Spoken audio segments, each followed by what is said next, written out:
Welcome back to Movies TV Mad. You can follow me on Twitter at Movies TV Mad and now on Instagram, Movies TV Mad X. Yes, I'm Mick, your host with the most. Just ask your girlfriends and your wives. And now it's over to David Zaslav for a spot of madness. What we tried to do is get really great leadership. The philosophy of our company is we don't want people to go to meetings. We want the people to do the work. He continues. So when I was meeting with James Gunn and he was writing Superman and he had written Guardians of the Galaxy, which is now a big hit for Marvel, which we were really happy about because Gunn wrote that movie and directed that movie. I'm looking at it and I'm thinking to myself, why isn't this guy running DC? Why isn't this guy running DC? So, if you remember rightly, it was revealed a while back that they had James Gunn writing Superman Legacy even before they appointed him as co-CEO of DC Studios. This statement, which is an old one, but I found it pinned to somebody's Twitter, so I thought this is something I want to talk about today because I'm going to be talking about Superman Legacy for the next few, daily videos because I think it's something we really need to start delving into. And the legitimacy of the film and where the film comes from. But today I want to talk about this quote and the worrying trend of this quote. So according to David Zaslav, according to James Gunn, according to all these people who run WB, James Gunn wasn't running DC Studios when they first had him writing Superman Legacy. He was just going to write a Superman movie. Do you remember that mysterious secret project he was teasing well before he was officially appointed as co-CEO of DC Studios? Do you believe that? Do you believe they had him writing Superman Legacy before they actually decided to appoint him as co-CEO of DC Studios? It's interesting. I myself find it hard to believe. But these people are so incompetent, it wouldn't surprise me. Question number one. Why was James Gunn writing a Superman movie? What qualifications did he have over other people to make a Superman movie? So number one, I think even before he was co-CEO of DC Studios, we can say he never had any intention of keeping Henry Cavill as Superman. But if we're supposed to believe that he was doing this before he was appointed as co-CEO of DC Studios, we have to say this was part of a plan. Don't forget, he did name drop Superman in the Suicide Squad. He had one of his characters shoot Superman with a kryptonite bullet that put him in the hospital. So clearly, Gunn had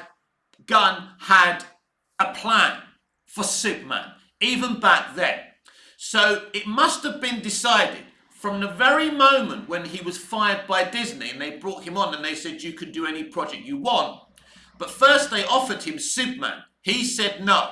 I'm going to kind of guesstimate what the conversation was. James, we'd really like to appoint you to do Superman.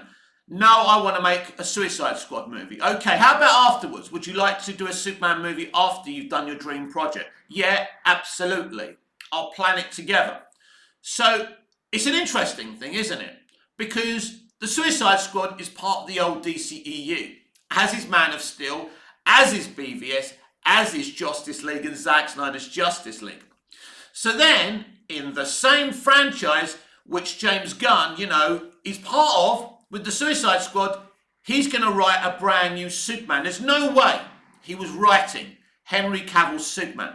He was going to recast the part. No question about that. I'm assuming, if this is genuine, because if there was nothing in their mind about him running DC and he was just writing a Superman movie, I'm assuming they were going to recast the role, but the actor would still be playing Henry Cavill's Superman. Interesting, right? So this would have taken a different direction.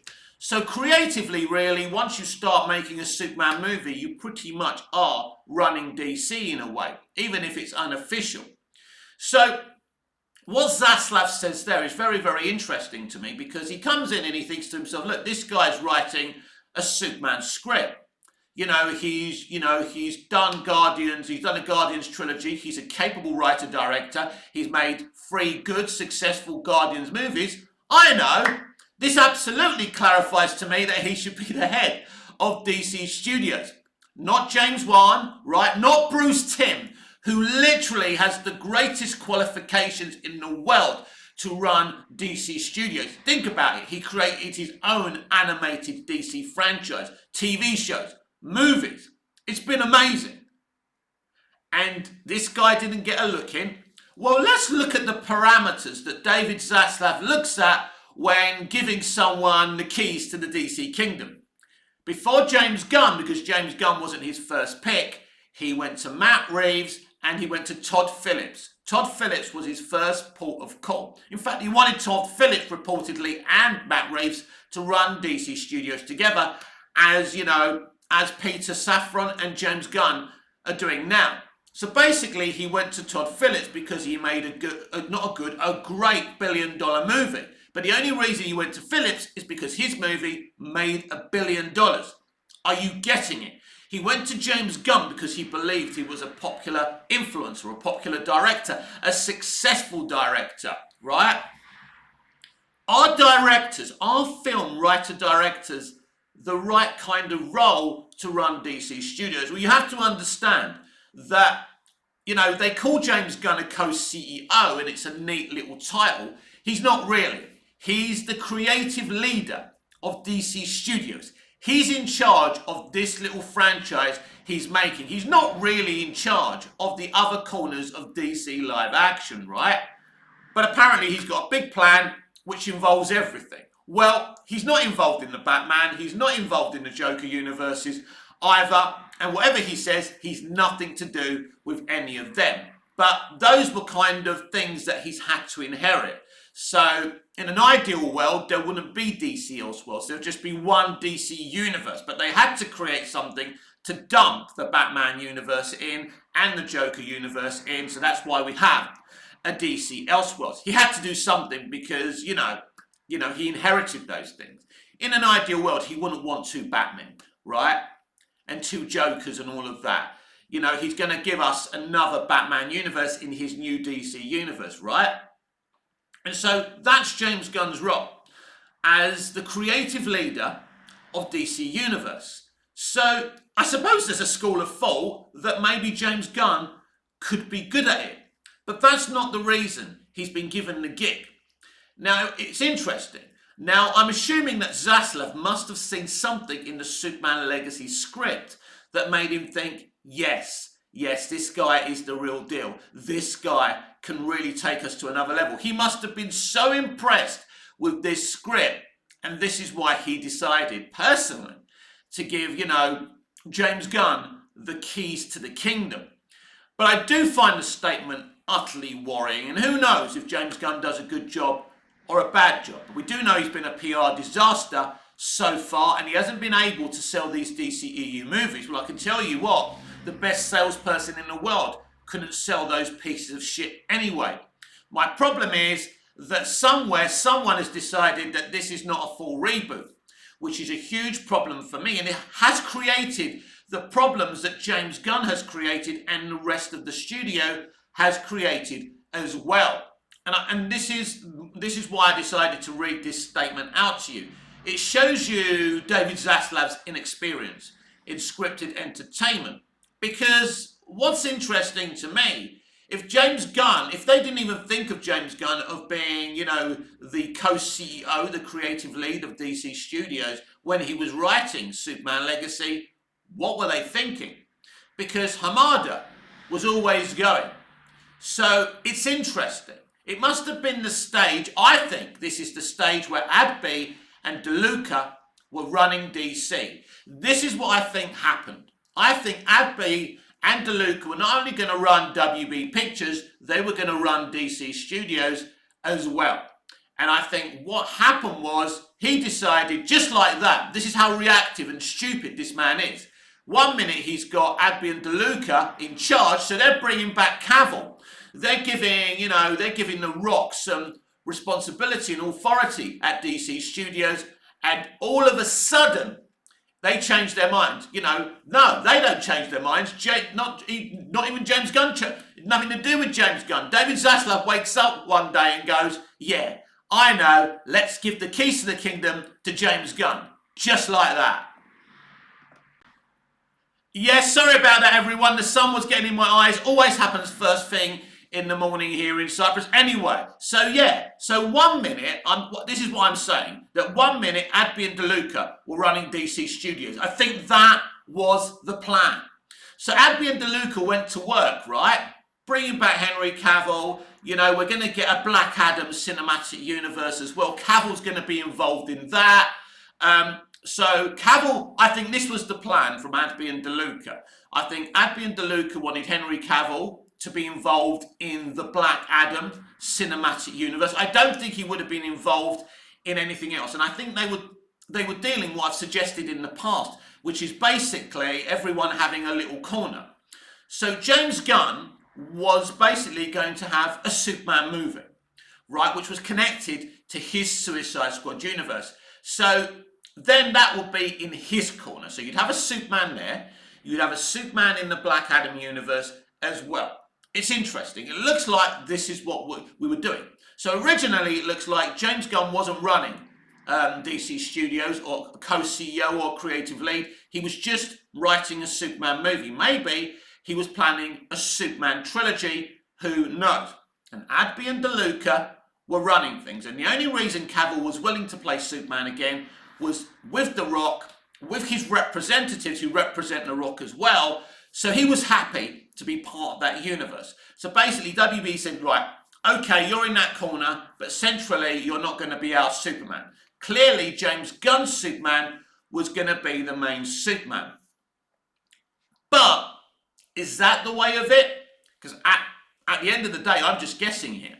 And I think it's fun to guess. I think it's interesting to guess. So let's get into that a little bit more.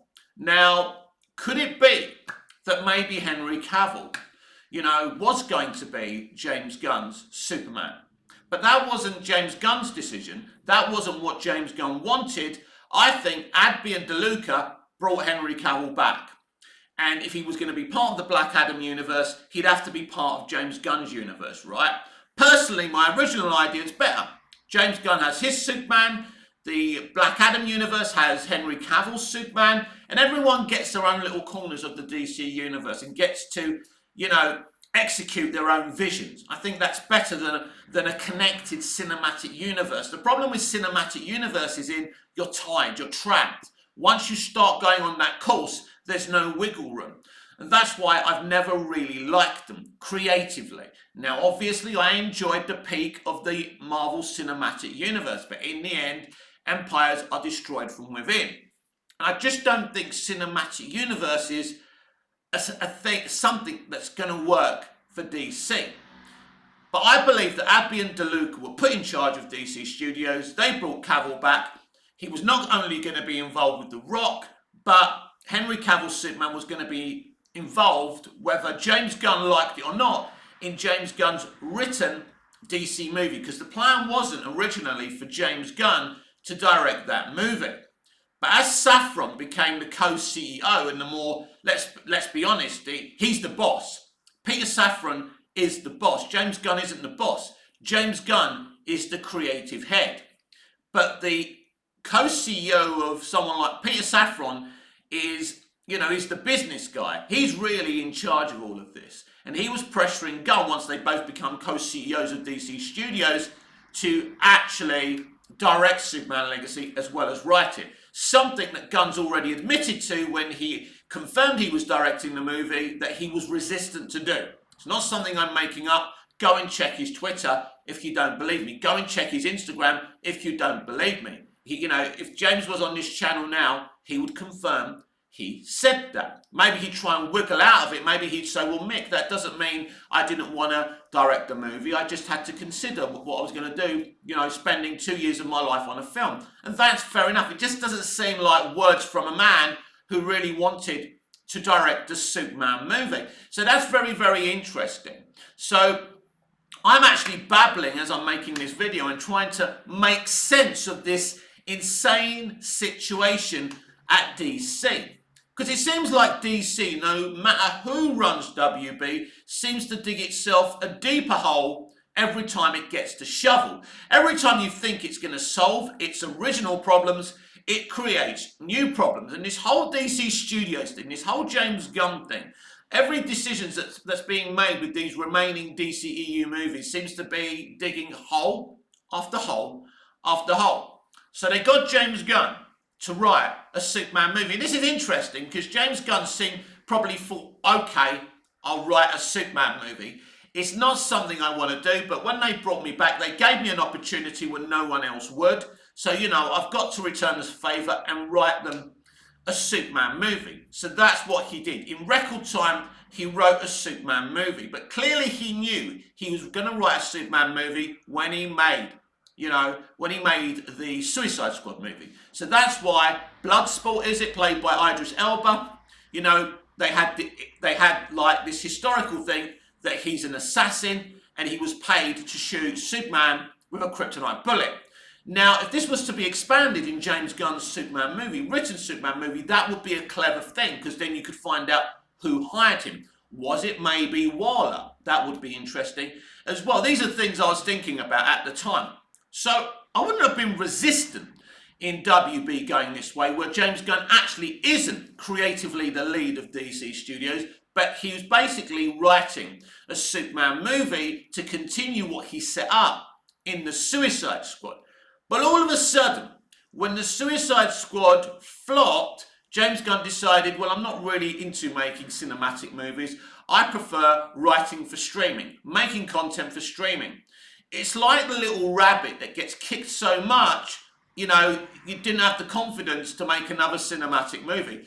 It's strange considering his Guardians movies were so successful. I think he made 2 at the time. Even the second one, the one people don't like, made money. Made a lot of money, by the way. So it's interesting. We went from him writing and directing a Suicide Squad movie to, you know, basically writing a Superman movie. And then from writing a Superman movie, he went to writing a streaming show called Peacemaker. So it's all a bit muddled then, isn't it? Because I'm trying to put this together, how we got here, how we got him running everything. It's interesting how these people's minds work, and I'm sure that you're interested how this happened as well. And if you're not, toodaloo, this is what we're talking about today. But it is interesting. It's very, very interesting. And so we went from the Suicide Squad, him writing Superman Legacy, then him doing Peacemaker. I'm going to assume he already finished Superman Legacy before he went to Peacemaker, right? Then, all of a sudden, because it's an interesting thing if we go back to the statement we read out from David Zaslav. He said one day he went in to see James Gunn, he was writing Superman Legacy, and he thought, why isn't this guy running DC? I'm paraphrasing, right? So, he decided that Gunn should run DC when he was in the middle of writing the Superman Legacy script. So this is interesting because this is all about timing and how honest these people are with us, the public. So, if that's the case, was he writing Superman Legacy before Peacemaker or after Peacemaker? That's something I can't fathom, but it is a very, very interesting situation. Whatever the case, they're claiming that Gunn wasn't always going to run DC Studios. It's clear to me some of the reporting on the potential leader of DC Studios had a fog around it. Whether it was Variety or THR, they obviously didn't have a good handle on it. They were saying that Adby and DeLuca were temporary custodians of DC. Well, that's interesting, because if you're a temporary custodian, you don't allow temporary custodians to bring back Henry Cavill for good as the main Superman. That's what they did. You know, during the Black Adam shoot, that's what they decided to do. So they made a conscious decision to make a decision that stuck. So it seems to me, which none of us actually knew at the time, but Adby and DeLuca were actually running DC officially. Now, we've had this discussion before. It's pretty clear what kind of timetable this had. Once the Black Adam movie flopped, he took it out on Adbian DeLuca and says, you can't have DC anymore, back to your corner at WB Pictures, right? And that's what's happened. So now, that's when he decided, while Gunn was writing Superman Legacy, whenever that was, that he wanted him to run DC. Let's look at the parameters again on how Zaslav made this decision. He made this decision basically on the flip of a coin. Just because Gunn had made successful comic book movies, that he liked the look of his Superman Legacy script. But if Gunn wasn't going to be the co-CEO, when he first was appointed to write a Superman movie, so clearly there wasn't going to be all these different cameos of these different characters, because Gunn wasn't setting up his own universe. Well, he would be part of a universe, he'd be part of the new DCEU. But imagine how messy this was when they decided they wanted Gunn to write a Superman movie before they appointed him co-CEO of DC Studios. In fact, when was the decision made for Gunn to write a Superman movie? Was it during the Hamadaverse, or was it after the Hamadaverse? Yes, everyone, things get a little bit, confusing, don't they? As I say, I believe that Emmerich approached him to make a Superman movie. He said no, and he said he wanted to do Suicide Squad, but he agreed to write Superman after the Suicide Squad movie, and that's why Superman is mentioned in the Suicide Squad. That's why he says Bloodsport shot Superman with a kryptonite bullet. Always excited by that little nugget. Always felt that was a good idea, and I liked it. And I was excited if that was going to develop. That was a time when James Gunn was on Twitter happily answering all of our questions. I asked him about it, but he didn't answer me. Clearly, he wasn't ready to answer that question. So I think we can assume he was always going to make a Superman movie, even when he was making the Suicide Squad. That was in his mind. That was what he agreed. That's why Superman gets a mention in the Suicide Squad. So that's interesting. And I think what happened was, as Zaslav came over, he was in the middle of writing it maybe. That's when Zaslav thought, it's a bit like you're in a staff room and you hear a member of staff talking and you hear them speak some sense and you go, why isn't this person running the whole show? That's how insane this statement is. This is how dangerous David Zaslav is to Warner Brothers Entertainment. He is poison. Because David Zaslav has been brought in to basically cut off the fat, the dead wood, make Warner Brothers profitable again after the mess that AT&T created, and make it into a sellable commodity. They will sell this company. And I think he thinks with James Gunn running DC Studios, it's a more prospectively attractive commodity for prospective buyers to come in and pay more money. Because that's the thing. That's why he's here, to make Warner Brothers an attractive selling commodity. Make no mistake about that. Now, there's been a problem, as we spoke about earlier, and many, videos as well, where I've said that James Gunn has been a PR disaster for WB and DC. In fact, you might even, and some do, blame him for these movies not being successful. He's confused the narrative, and it hasn't been great. And so, when you hear statements like this, as a fan, you do worry. There's a part of me that's excited about what James Gunn's doing. There's a part of me that's excited about Superman Legacy, of course. But then the common sense, the logic comes in and thinks, none of this actually makes sense. Gunn was just writing a movie. And then all of a sudden, the CEO of Warner Brothers Discovery decides, oh my God, that looks like a good script. I'm going to promote you. You're running everything, boy. And you've got to put you've got to have some sympathy for Gunn as well. This is not something he looked for. In fact, when he was making Suicide Squad, he said he'd never want that job. Who knows if he knew he was getting the job even then. But he couldn't have done because Zaslav wasn't there. If you believe it was Zaslav's decision and not Emmerich's decision. Again, it depends on how much you trust these people. And I have very, very little trust because I'm experienced. I grew up within the industry, in Hollywood and in the UK because of my dad. So I understand where the bodies are buried. I understand how these people work. And you should never trust people in this industry one little bit. It's every person for themselves. Very sad to work in this industry because that's the way it is. There are no friends, and if you do find a friend, basically it's a bit like being in that cold water in the Titanic. If you find a friend in the entertainment industry, you grab hold of them for dear life and you never let go. If you find a good person, and there are a few, not many, you should definitely not let them go. And so this is the situation where Walter Hamada brought in James Gunn. Apparently, Gunn was calling him Walt. But then good old Walt lost his job to James Gunn. Doesn't sound like, it doesn't sound like they were that good of friends, otherwise he would have turned the job down. Now, Gunn said that he couldn't turn down this opportunity. And you've got to see it from James Gunn's perspective. He comes into DC, he gets a lifeline after he's fired from Disney, right? He thinks his career's over. He's very grateful to them. So he's going to write a Suicide Squad movie, he's going to write a Superman movie. All of a sudden, this new lunatic comes in. Hi, boy! Yeah, I believe in you. You're going to save DC, boy! And all of a sudden, he's running the whole thing. And Gunn's probably thinking to himself, is this a bit much for me? Can I handle this?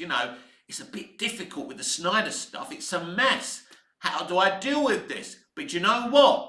I dreamt of this as a kid. I'm a comic book fan. How can I turn this down as a creative? So he doesn't. He ignores the voice in his head that's telling him, Jimmy, don't do this. Jimmy, don't do this, boy. This is insane. They're going to come after you. And then the decisions come out. No more Henry Cavill. We're getting him back. No, we're not getting him back. This is what destroyed him in the eyes of the fans. This is what made his position untenable from the very beginning. Like Walter Hamada and Ray Fisher. Position untenable. James Gunn's position is untenable as a co-lead of DC Studios. It's not untenable as a creative, but it is untenable as the person making these decisions. DC is such a messy situation. We're on this, basically you should see the whole thing as a chessboard, right? So you've got Snyder fans, right? Then you've got the rest of the DC fandom. And you've got the Snyder stuff. And the Snyder fans passionately want that restored. So anything else that's not Snyder, these people shit on. So you've got a big, big problem.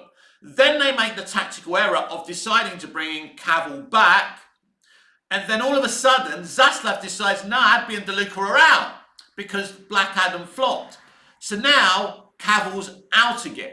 All because an inexperienced CEO of a company on a flip of a coin decided that a writer-director, a good writer-director with some good results behind him, should run the whole of the DC universe. So now you've got the Snyder fans, you've got the other DC fans that are quite excited about James Gunn being involved and being co-CEO, the creative lead of DC Studios. So you've got these different fans. But an interesting situation happens when they tell you they're keeping the things that work and getting rid of the things that don't. And you see these DCEU movies being released and each one flops one after the other. So we've got to take Wonder Woman 84 and the Suicide Squad 2021 out the equation because of COVID. That's only fair. But you've got Birds of Prey that came just before the pandemic, flop. You've got the Suicide Squad, flop. You've got Black Adam, flop. Shazam! Fury of the Gods, flop. The Flash movie, flop.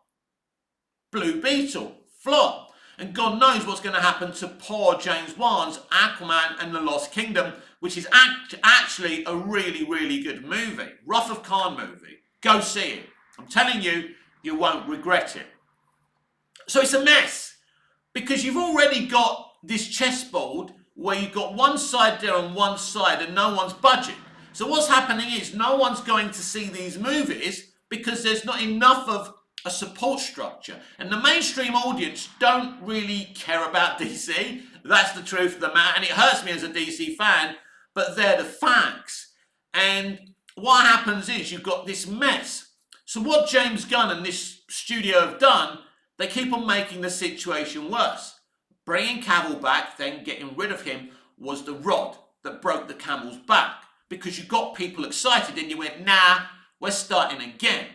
So the big question is now, after all this crazy decision making, or after a crazy statement from Zaslav like that, can James Gunn actually create something that's profitable and sellable and right for DC and its fans? We're going to have to wait and see.